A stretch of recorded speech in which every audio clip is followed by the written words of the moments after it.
Bonjour à toutes et à tous, pour cette nouvelle vidéo on vient de voir The Substance de Coralie Farja, donc c'est un body horror qui est présenté en compétition, qui n'est pas un genre de film qu'on a l'habitude de voir dans cette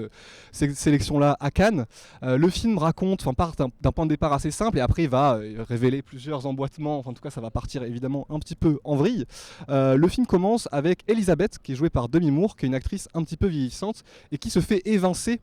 par son show matinal de fitness ou de danse, on ne sait pas trop, bon, c'est quelque chose de très californien, qui se fait évincer pour des raisons voilà, évidemment machistes,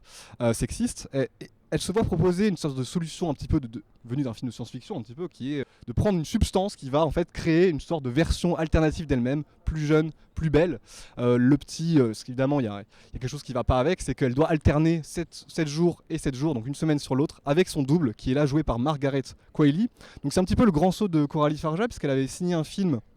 précédemment qui était beaucoup plus petit en fait, qui était Revenge. C'est un film beaucoup plus resserré, très direct. Là on a un film de 2h20, très ample, assez ambitieux. Qu'est-ce que tu as pensé un petit peu de ce passage-là, ce nouveau film, Josué? Alors je trouve le film très intéressant, et ce que je trouve intéressant dans la description, c'est qu'on voit tout de suite qu'en fait le film obéit à des règles un peu décrétées, arbitraires, absurdes. Et d'ailleurs le film vient avec un mode d'emploi, c'est-à-dire que le personnage reçoit un kit et où il y a un certain nombre d'instructions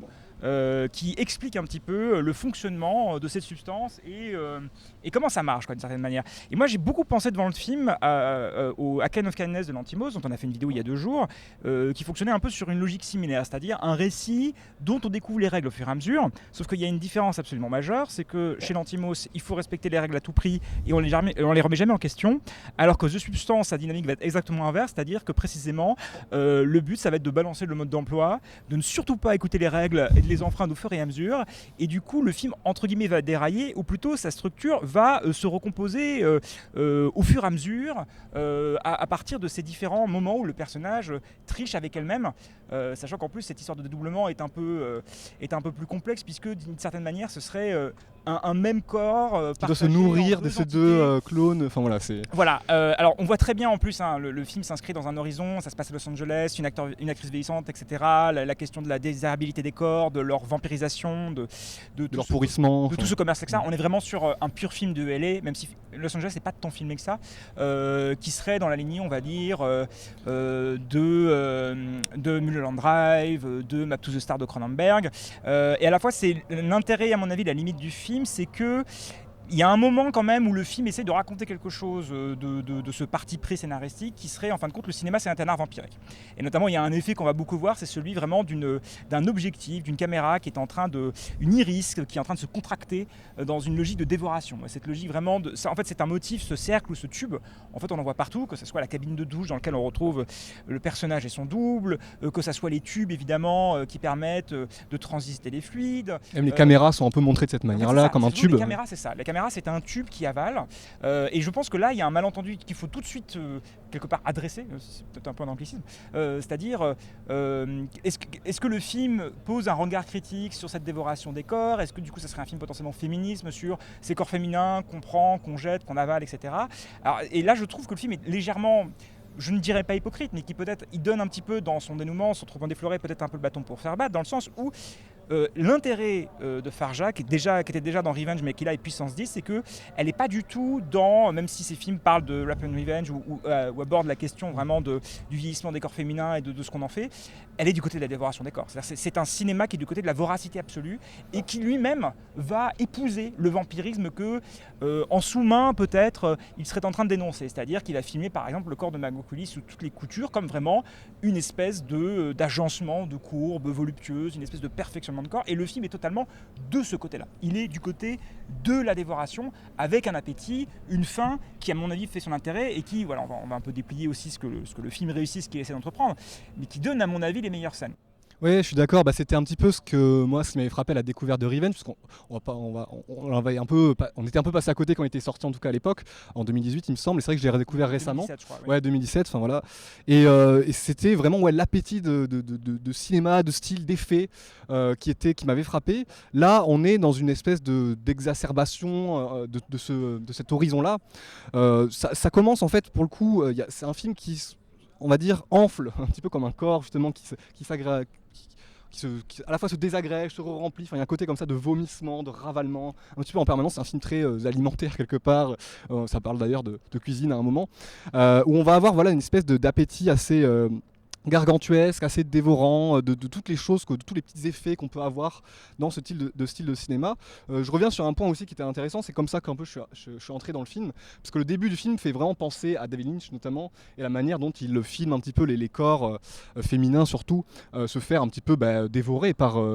Hollywood, par le Sunset Boulevard un petit peu évidemment en ligne de mire. C'est intéressant, déjà il faut le préciser, on est déjà plus du côté d'Hollywood, on est du côté de la télé. D'ailleurs il y a quelque chose d'un peu bizarre dans la pulsion du personnage, qui est en fait une ancienne star de cinéma. On voit pas les films qu'elle a fait. Et en fait, la fin de carrière, plus ou moins, si elle est devenue une espèce d'icône de la fitness à la télé, et quand elle retrouve un corps qui est encore un corps qui est complètement revitalisé, qui est un corps parfait, même si on entend un moment qu'elle va tourner dans un film, c'est pas au cinéma qu'elle veut retourner. C'est récupérer déjà cette place-là dans un imaginaire qui serait plutôt celui des années 80. Je pense à ce film avec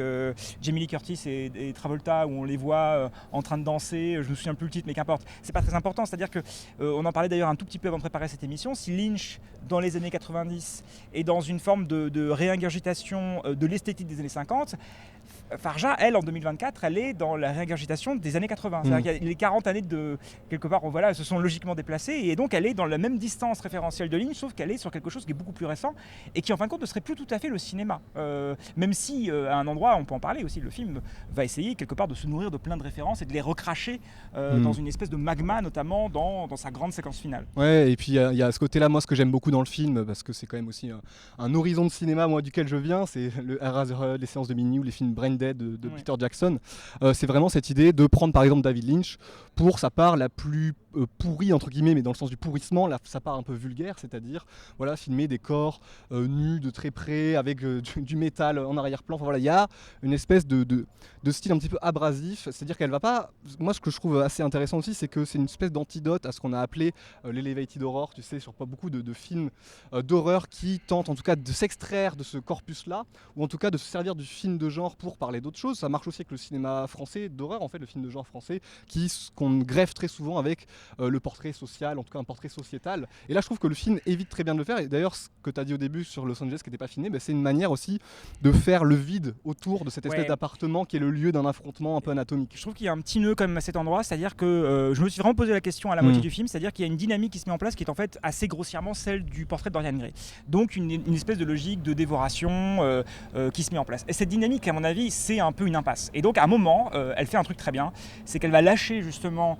cette question du vampirisme pour aller vers, à mon avis, la seule porte de sortie que lui offre son parti pris, c'est-à-dire le grotesque. Et elle va vraiment y aller. Et ça, c'est quelque chose qu'on peut lui reconnaître, contrairement à Ducournau, à qui on va beaucoup la comparer, contrairement aussi à, en effet, toute cette vague qu'on appelle l'elevated horror, mais qui est en fait une horreur qui réfléchit un peu trop, de certaine manière, c'est qu'elle va en tirer un principe de comédie. Et moi, j'aime beaucoup ça, vers la fin, quand elle y va vraiment à fond, et il faut le dire,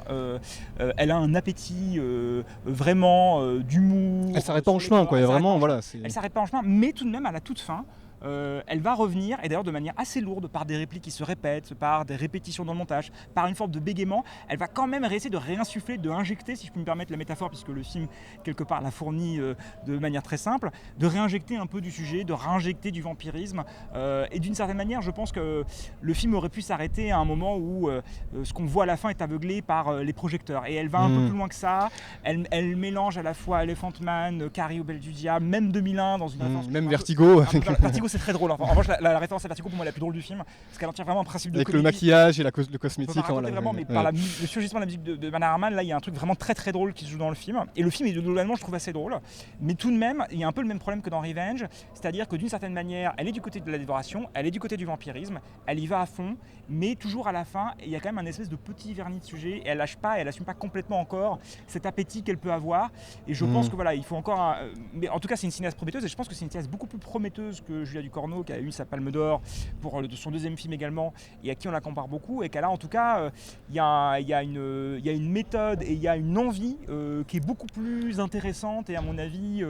qui peut donner des films à comprendre dans les années à venir. Et je pense qu'en plus, même pour parler très rapidement de la fin, après on pourra conclure, je vois aussi moi cette espèce d'ingurgitation, une espèce de melting pot, quoi, vraiment de référence qui jaillit à la fin comme une espèce d'overdose. Enfin, littéralement, ça rentre et ça ressort d'une manière assez grotesque. C'est un film assez jubilatoire, donc forcément aussi, moi je me demande, je m'interroge vraiment sur est-ce que le film va pouvoir, est-ce que ça fait le même effet à la revoyure? Voilà, est-ce que c'est des choses qui, au contraire, ne tiennent pas d'une forme de construction un petit peu, de la surenchère qui forcément nous impressionne beaucoup dans la manière dont on tire les traits, on tire, on réinjecte jusqu'à ce que ça explose de manière littérale. On va pas en dire plus que ça, mais voilà, je pense qu'en tout cas, on est relativement d'accord, même si je pense que je préfère un peu le film à toi, que c'est une belle promesse en tout cas, et que c'était quand même aussi un film assez stimulant à voir ici. En tout cas, on n'a vraiment pas l'habitude de ça, et je trouve pour le coup assez audacieux, voilà, d'avoir fait ce choix de programmation.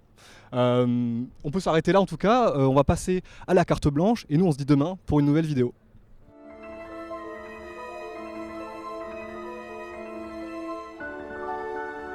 Alors pour la carte du blanche du jour, je vais parler de C'est pas moi de Léos Carax, qui est un court-métrage de 40 minutes qui est montré dans la sélection Cannes Première, qui à l'origine était un film commandé par le Centre Pompidou, qui généralement invite des cinéastes et qui leur demande de faire un petit court-métrage dont le point de départ, la question est où en êtes-vous? Et là c'est où en êtes-vous Léos Carax? Et donc il en tire un film qui s'appelle C'est pas moi, une espèce de réponse ironique. Je trouve le film très intéressant dans la manière dont il dialogue avec une autre peut-être tendance de la compétition, qui serait celle de Jazz Anke notamment, dont Marin Gérard vous a dit du bien hier, qui est un film qui revisite la filmographie de Jason Keu et qui essaye d'en tirer quelque chose de nouveau. Et je trouve, contrairement à mes collègues, que le film de Jason Keu s'adresse vraiment aux fans vraiment hardcore du cinéma de Jason Keu, qui le connaissent un peu sur le bout des doigts, alors que là, au contraire, ce travail de remontage que fait Carax, très étonnamment, peut s'adresser à des gens qui connaissent soit pas très bien ces films, soit qui les aiment pas beaucoup, ce qui est un peu mon cas. Et je dois dire que je suis assez séduit par, alors même s'il y a peut-être un petit problème dans le film, c'est-à-dire par ce travail qui serait celui de l'essai ludique,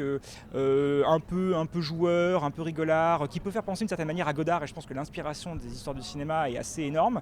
et à la fois ça donne des choses très réussies et d'autres un peu plus ratées, notamment quand il essaye vraiment de faire un peu du Godard, c'est-à-dire de revisiter l'histoire, de parler de la Seconde Guerre mondiale, de parler de ce que serait aussi la montée de l'extrême droite aujourd'hui. Je trouve qu'il y a un truc très artificiel quand on connaît le cinéma de Léos Carax, c'est quand même pas un cinéma très politisé, qui est un cinéma quand même de dandy, d'esthète, un petit peu hors sol pour dire les choses ainsi, et ça je trouve ça pas très convaincant quand justement ce n'est pas lui, qu'il essaye d'être un autre cinéaste que lui-même, mais en revanche il y a des effets de montage que je trouve parmi les plus réussis de sa filmographie. Et ce qui est très curieux, c'est que même si c'est un film très court, qui est un peu délié, qui est une suite de rafistolages et de raccords, j'ai l'impression que c'est peut-être le film qui contient le plus d'idées et le plus d'inspiration des derniers Léos Carax. Et donc il y a quelque chose d'assez réjouissant de voir ce petit bricolage d'auteur, très amusant, très ludique,